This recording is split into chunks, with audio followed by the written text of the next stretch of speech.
the dimensions of our system. The camera, if we go on a line perpendicular to this setup, is 125 centimeters this way.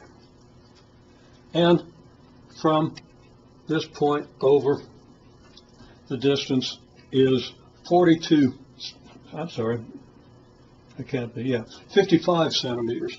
55 centimeters from this point to the location of the meter stick. From the center of the bottle to the mirror is 10 centimeters. And let me verify that. Yep, 10 centimeters. I've got to watch this meter stick. I've knocked my styrofoam lighting shield off, and drives me to want to say bad words. Of course, I never do. Okay, now, the height here is 14.7 centimeters. The ruler is up against the meter stick, but sloped slightly. And it's, actually I haven't measured the thickness of the ruler, and watch out styrofoam, or the width. The width of the ruler is 2.5 centimeters. It's about an inch. It's probably exactly an inch. And it slopes out this way at a slope of approximately 0.25. Okay, 0.25 from the vertical. Okay, meaning 2.5 millimeters for every centimeter. It comes forward at the bottom, 2.5 millimeters for every centimeter of width. So that gives you about, 5 millimeters of offset here. The mirrors are sloped. Slope is 2 millimeters per centimeter with respect to the vertical. The meter stick is more like 0.12. Let's see, other dimensions that you might need. I think that kind of covers it.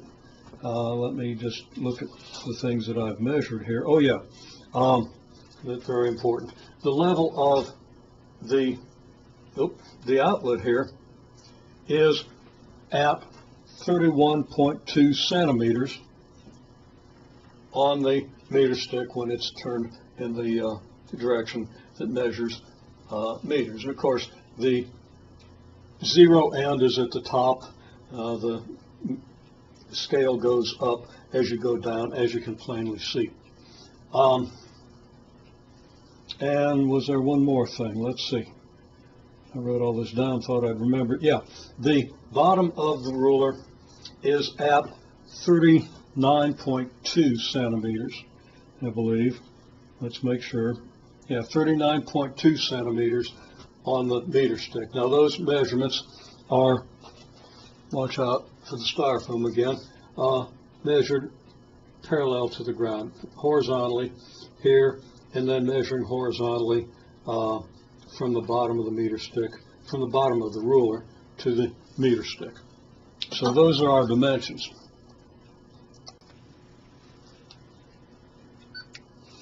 Well, shucks. There's one thing I didn't measure, and that was the fact that this surface is sloped downward toward the camera somewhat, so that the bottle was not vertical.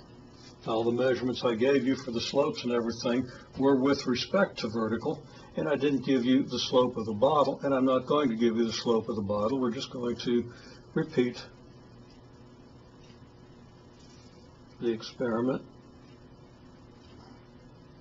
Hopefully that's good, and see what difference that might make.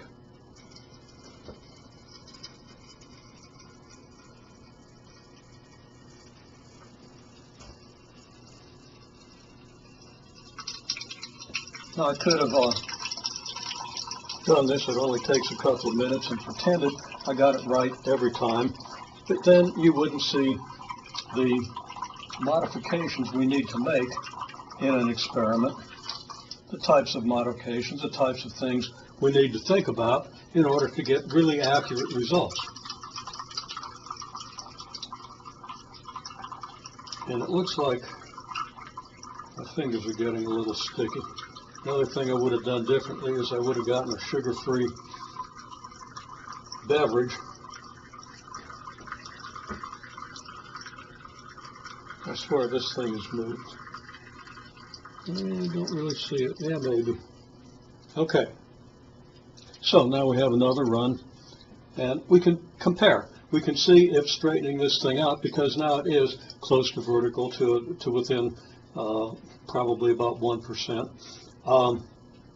And I can be specific about what I mean by that, but nothing else is that accurate here. So we can see if there's actually a difference in the results, because everything else is pretty much the same. And the analysis of uncertainties and errors is one of the most critical aspects of experimentation. So we'll talk about that a little bit, but not in the not in the early analysis of this phenomenon. And really, the goal of this experiment, the primary goal, is to show an example of a quadratic function. And coincidentally, there's also a linear function involved here. And the relationship between quadratic and linear functions is very profound. There's a great deal of insight to be gained from that relationship, and we are going to talk a little bit and detail that relationship to an extent.